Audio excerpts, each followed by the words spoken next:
Hi, quick question. Do you think the U.S. economy is doing better under Trump? And I know that I'm asking this as his billionaire ass is having his second state visit to the U.K., unable to escape the Epstein files as an activist group projected images on the walls of Windsor Castle.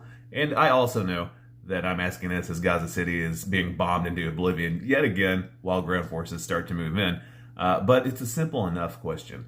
And I'm sure a lot of you will say yes, it's doing great and move along with your day in peaceful obliviousness. And honestly, I envy that. But the real answer is much more complicated. The Fed is expected to cut rates today by a quarter point to about 4.1%.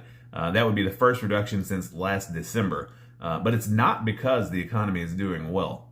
That decision is more closely linked as it was the last three times they cut rates last year, because like now, they're worried that job gains were weakening and unemployment was rising. And even according to Trump's new numbers from the Bureau of Labor Statistics, the ones that are presumably better than the ones before he fired Erica McIntosh, the former commissioner, the jobs report showed only and added 73,000 jobs in July and 22,000 in August, which was a figure that fell well short of economists' expectations. Couple that with slowly rising unemployment, as you can see over here, Bureau of Labor Statistics sitting at 4.3%, and the current inflation rate sitting at 2.92% compared to 2.7 last month and 2.3 last year. And the Fed will most likely cut rates to stoke economic borrowing and try to find some way to inject some buying power and to lower those numbers. So you may be asking yourself, will this actually work? Well, honestly, at this point, there are no simple answers.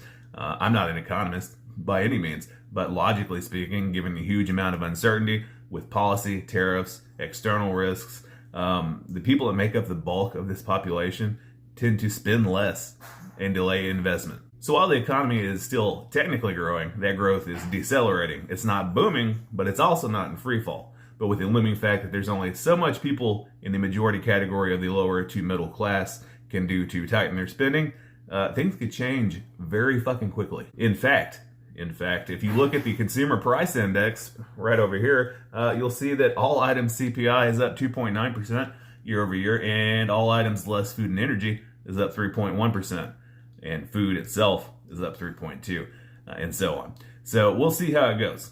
It's a coin toss, according to the data. But given the human element of this administration and their decisions, I'm not holding my breath. But honestly, as with everything that affects more than just me, I would love to be completely wrong. Anyway, stay 239 in a series in which I ask myself, do I have to go to work today? And if the answer is yes, I don't care. Here we go. Do you have to go to work today? No, I don't. Not today. So, everyone, cross your fingers. See you tomorrow.